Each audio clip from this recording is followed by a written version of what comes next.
Unbelievable. Will you still need me? Will you still feed me when I'm 64? No. The few moments of conversation that I ever had with Maggie Cahill, artistic director of Capitol Rep, were nightmare experiences. I will here list them. The first was a couple of days after the commencement of rehearsals for the Blue Sky Boys.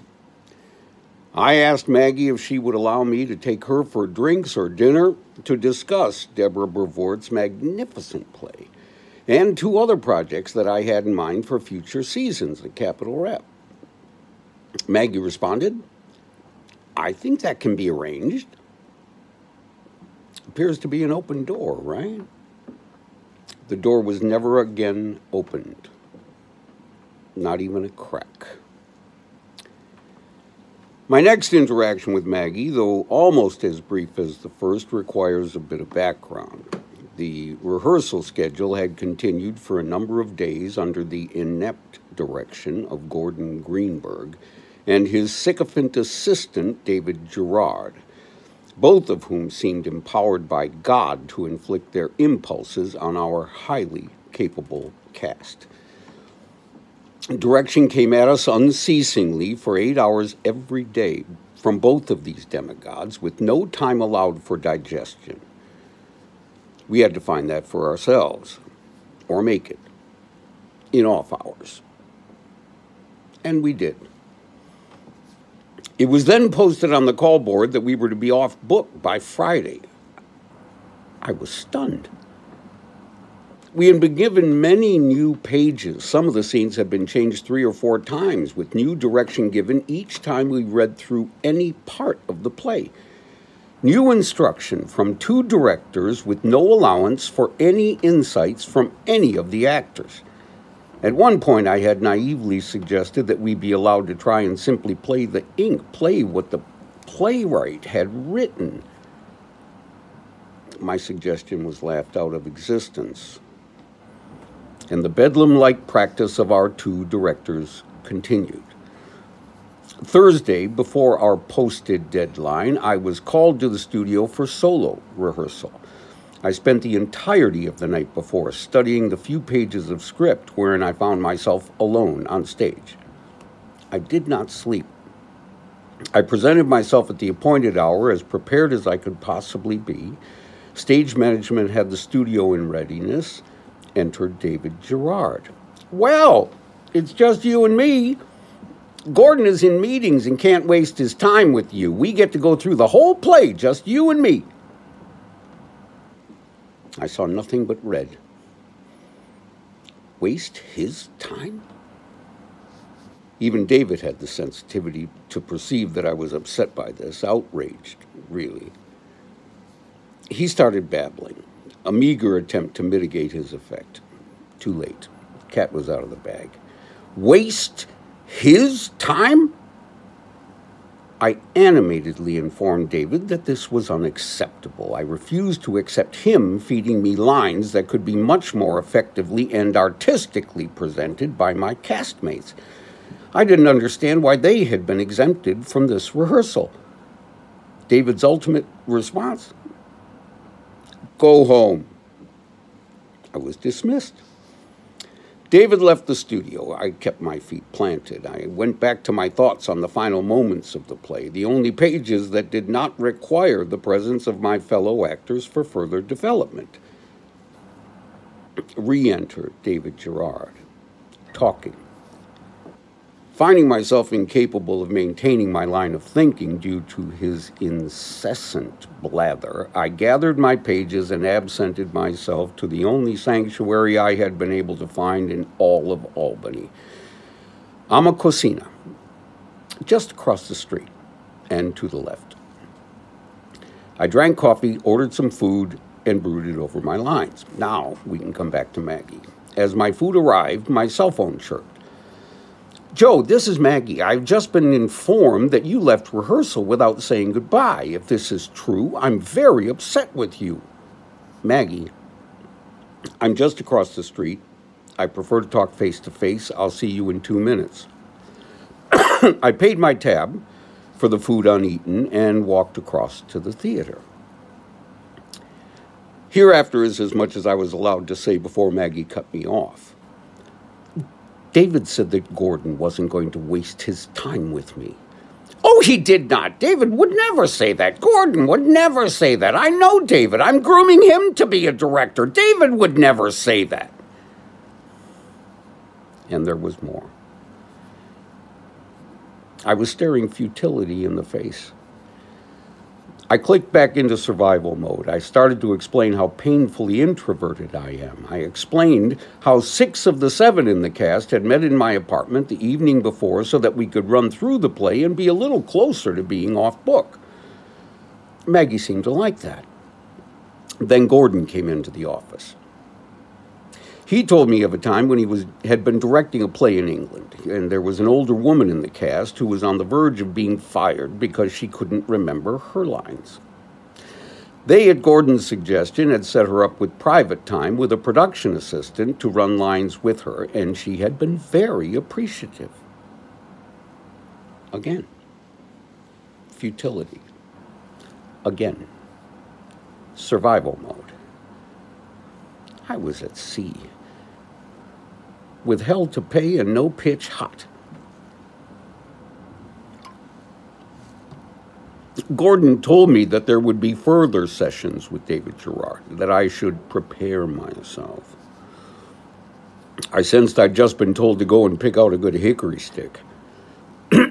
I was informed by other members of the company that Gordon would not be shepherding us through to opening night. He had to leave us to move his guys and dolls from one West End theater to another. He would waste his time on the other side of the pond. 10 days or so before our opening, Maggie would be taking over. Could things be any worse? I retreated to Amacosina every chance I got, faces friendly and welcoming, a place of peace to study my ever-changing lines and write a few of my own thoughts. This is how I chose to carry on to the opening night. Maggie was a bit less intrusive than Gordon had been. She informed us that she was determined to carry out Gordon's godlike vision. She was speaking with him every night by phone. We could expect no relief from his barrage of brilliant ideas. It was as if he were speaking through her. In note sessions at the end of every run-through, I still have no idea how we managed these, so please don't ask, Maggie and David would issue their edicts with no please or thank you, laughing and reveling in their self-proclaimed brilliance, whilst we in the cast could do little more than sit there in stunned silence and take it like a bitch. Please remember, the threat of solo rehearsals with David Gerard had not been redacted. I was subjected to several lessons from Maggie Cahill, wherein I was summoned all by myself to the center of the stage so she could help me by shedding her dim lights on the tracking of my character through the blinding brilliance of Gordon Greenberg's absent vision. I held my dear mentor, Sanford Meisner, close in my pocket. Don't just do something. Stand there. This was my flotation device. This helped me keep at least my nose above the flood. Previews. I had made it. I began to breathe. We were still getting notes, but now they were posted on the call board. We were, with reluctance, being allowed to do the play. I was surprised at how much it felt like the first day of rehearsal. Yes, I remember this, the Blue Sky Boys. We had it right on day one. Deborah Brevard had worked it all out before she gave us the pages. The cast had simply to find our way through this weeks-long actor's nightmare in the deep, dark woods to the beginning of our yellow brick road. And then, but no, my steeplechase had one more hurdle. Maggie and David and Gordon could not let us be. The afternoon of opening night, hours of rehearsal called, one more change of script. I couldn't bear it. I presented myself just before the appointed time. I informed stage management I had read the bullet points of what was to be rehearsed. Only one required my presence, a further change of 3 words in the script, and I refused to take part. Have you told Maggie? I'm just about to. Should my castmates request that we go over any part of the play that involves me, I expect you can find me across the street having coffee. Enter Maggie and David, talking. I approached Maggie, as usual, her banter with David unceasing. I did my best to convey what I had said to stage management moments before. Stopped again with questions about what I was in the midst of explaining. But what about the line change? I will not change anymore. But Deborah said she wanted this. I will not change anymore. Then go! Dismissed again. As I started to leave, I'm going to call your agent. Please do. We've treated you like a professional. That is a lie. You have treated me like a child. I stepped as promised across to Amacosina. I ordered a poncho and lefty. Oh yes, somewhere in the midst of all these goings-on, I was handed a FedEx package containing the Malcolm X eyewear I had special ordered, thinking these would be more appropriate for the Kennedy Camelot days in which our play took place. No one had complained about the specs I wore in practice every day, but I like to take every step I can toward accuracy. New props in hand, I went back to my Holy of Holies. The poncho and lefty is a magical concoction developed in this very establishment, it seemed, for my specific needs at this very time. It combines the energizing effects of serious coffee with the soothing properties of the finest tequila. Knowing that I had some hours before the half-hour call, I allowed myself this bit of indulgence. I tried on my new glasses to comments of happy approval from my newfound family. What I had failed to consider, because I had not yet experienced it, was the amazingly long reach of the unbridled Maggie Cahill. My tenuously balanced solace was shattered once again, not by my chirping mobile device, but by the unwelcome presence of God herself. My living nemesis burst through the hallowed doors of Amacosina. Joe, the boys are asking that you come back and run through a scene that wasn't on the list. Then to the barmaid, you have to stop serving him. Then back to me, Joe, the boys say they really need you. Somewhere in here, I told Maggie that I need never hear from her again. I stood from the bar stool, brief utterances to the barmaid that I would be back, left my barely touched poncho and lefty and my old glasses on the bar, and started back to work with the boys. She couldn't help herself. She interrupted even this. Joe, don't leave your glasses. They're perfectly safe right where they are, I promise. Maggie gathered them anyway and followed me back across Pearl Street. I found my compatriots in readiness to run a scene somewhere in the middle of Act 1. I hate starting in the middle of the play, particularly on the afternoon of opening night. I took a few moments to gather my thoughts, prepared myself to begin with the high state of energy the scene required. David started to speak. This is when I told David that I never needed to hear from him ever again. Ironically, my vehemence at David gave me a nearly perfect sense of the high dudgeon with which to begin the scene. But it was too fresh. We began just fine, but my sense of outrage was out of control. I stopped. I begged the indulgence of my fellows. May we begin it again? Certainly. We all reset the scene. On the second pass, it went quite well. I retrieved my now redundant glasses from the clutching fingers of Maggie Cahill and returned to my seat at the bar. Does that sound like the end? I only wish it may have been. When my dresser informed me after the play that Maggie wanted us all out of costume quickly so we could honor the Capitol Rep tradition of a toast with champagne, I let her know that I would not be in attendance. I will not drink with people I don't like. I had recently had the experience of explaining this to several of my living brothers and sisters, and to friendships of 35 years and more, and to the woman I still called my wife, so refusing Maggie's invite demanded little effort. 3 more performances. 1, a student matinee, half hour at 10 a.m. for a 10:30 curtain. All 3 had little hitches not worth mentioning. Then came Freaky Friday. Early that morning, I took a drive to clear my head, picked up some smokes and donuts, parked the car in East Berlin, just above the theater. Walking back to Amacosina,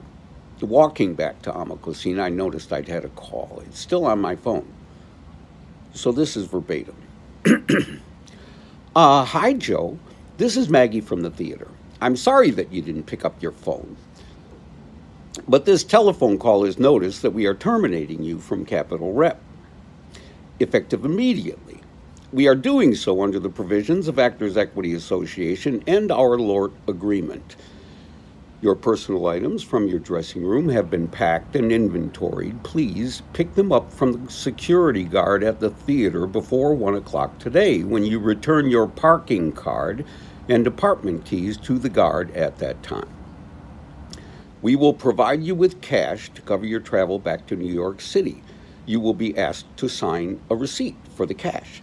Should you wish for any personal items to be mailed to you, please notify our company manager, and he will arrange that with you. Any further remuneration due to you or requested information regarding this termination will be sent to your representatives at Wolf Talent Group. That's the letter that's in your email. I have copied your agents and Actors Equity, and I deeply regret that we have to take this action, but we have to. Thank you. And please do plan to vacate your apartment now and return your apartment keys and the parking card by 1 o'clock. Click. Shock. Prepare yourself. This is the end of the world. My platters of meat carried me unbidden to my favorite seat, my thinking chair. A poncho appeared. A pretty face told me I looked like I needed something. I've just been fired. Joe, say it ain't so. I wish I could. Need to spit for a cell till I quieten down.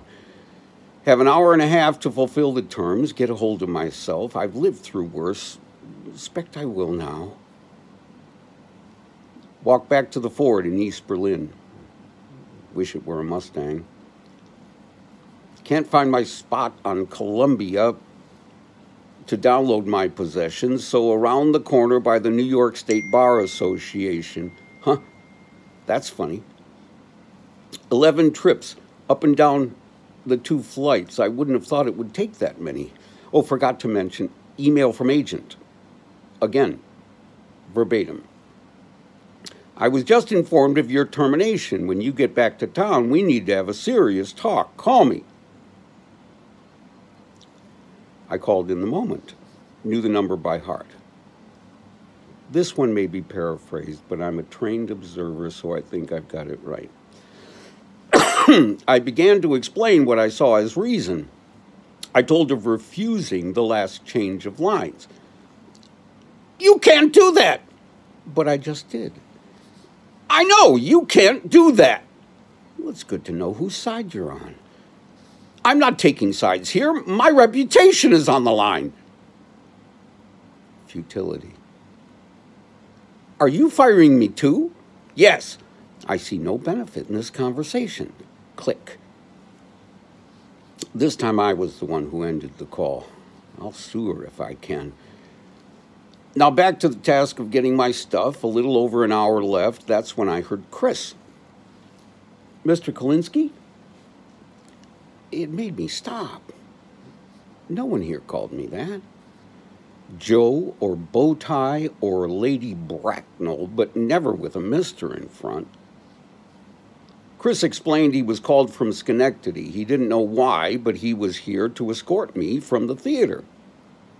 He looked more stunned than me. I said I couldn't explain, but I was his man. He thanked me for being a gentleman and shadowed me into the lobby. Maggie was nowhere in sight. Dear Charlie, our company manager, who had only treated me nice, was saddled with this bit of Maggie's crap. He pointed to a cardboard box that held my worldly goods. Papers to sign, a few dollars in cash, not 30 pieces of silver. I signed my name with Chris looking on. Charlie chimed in. If I waited a sec, he'd hand me a check for the balance of my contract, the 2.5 weeks yet to be played that I would not be part of. My agent's commission already withheld, no need to worry about that. As he spoke, the check arrived. I signed the receipt, said thanks to those present, then to Charlie in particular, but open to all within hearing. Please tell Maggie. She's finally given me something I really wanted. Head held high, I went back to my stool. They wouldn't throw me out. I licked my wounds and pondered my next course of action. Not steady enough to drive back to the city, I booked a room in the Hampton Inn. Paid to put my car in their lot. They disclaimed that they couldn't be held for the stuff that filled the back seat. Oh, that's okay. Nobody seems to want it. Think I'll go eat worms. This was the moment I wondered, how will they do the play? No understudy was ever assigned. Ah, yes, David Gerard. I had to be out by 1 p.m. How else could they answer the call? He must be in there as I sit. I'll stay and see how it goes.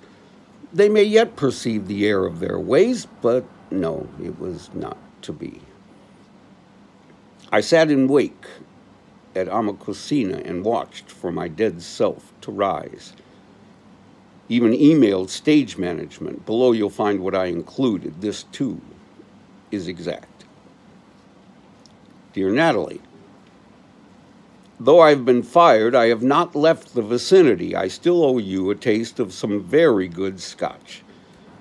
I'm still ready and willing to do the show I've been paid to do and have not had a drop of alcohol since I had the news of my firing, nor will I have any until the show begins without me. Apologies to you and to my colleagues for any discomfort I may have caused. I simply could not have performed the role unless I got Maggie and Gordon and David out of my head. That's why I left the rehearsal on Tuesday.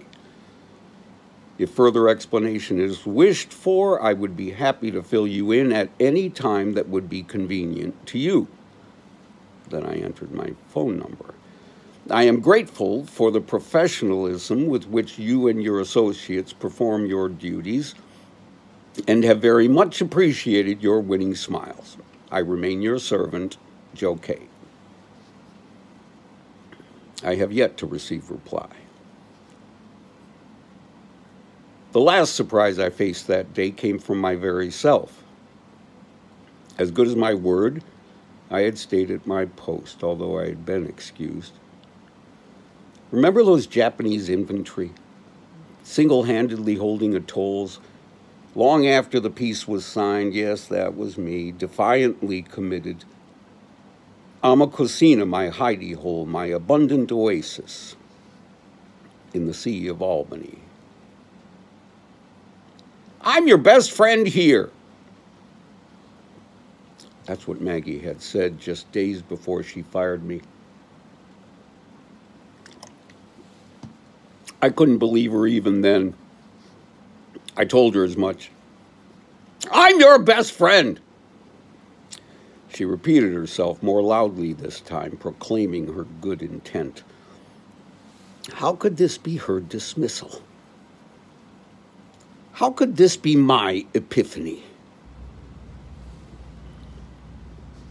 I stepped out of Amacosina several more times that day. I wanted to see and to be seen. now knowing full well that I was unwanted, just as I'd been as a child, by a surprising cry of players. I watched as Albanians entered my turf, not mine anymore, as I had been paid. Sat again and again with Poncho and Lefty and with the blue light special. Self-soothing and comfort. Saw the audience exit and knew that it was done. Forgot to mention, I'm a somatic. Show physical symptoms of emotional stress. Walking to the Hampton Inn, my nose began to bleed. And not just a drop. This was profound. Hadn't seen this since I was 4. After Mom had taken her leather strop to me with all her might. Alone as then, it sopped my shirt, my suit, my handkerchief. I bowed my head and let it flow, still stoic and stunned, to the street below. I wanted to cry, but didn't know how. Remembered the lessons to hold my head back.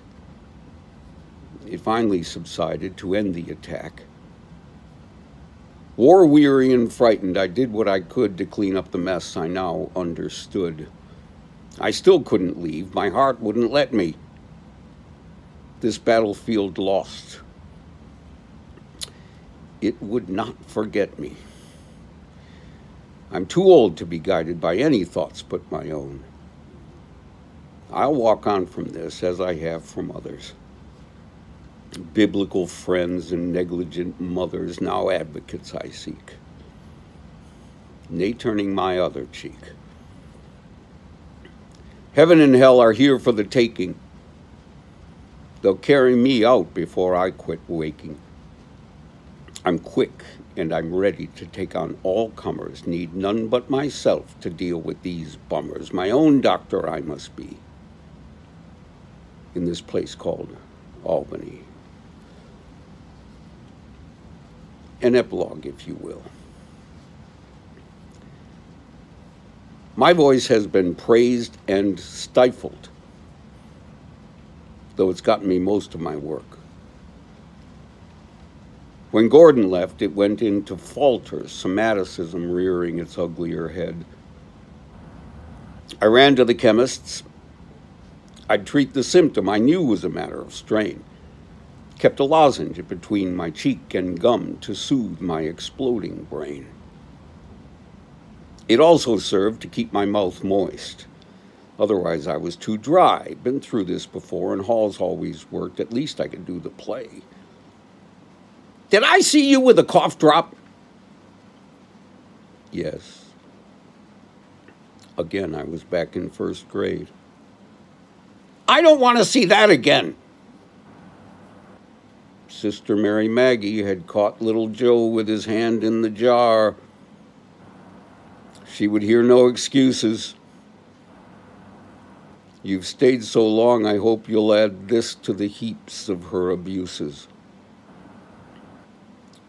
The pain doesn't ever end.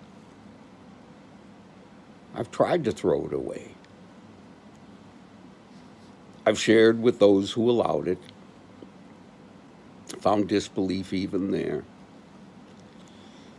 Attorneys and doctors and bankers and kin said they'd help me if they could.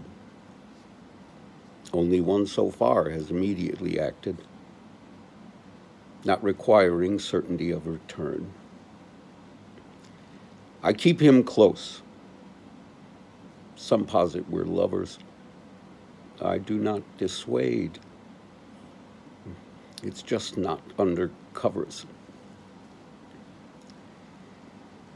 Okay, I'll stop now. No, I really don't want to. For the nonce, the laundry is done. Only time to go to sleep now. And to dream of battles won. Fini.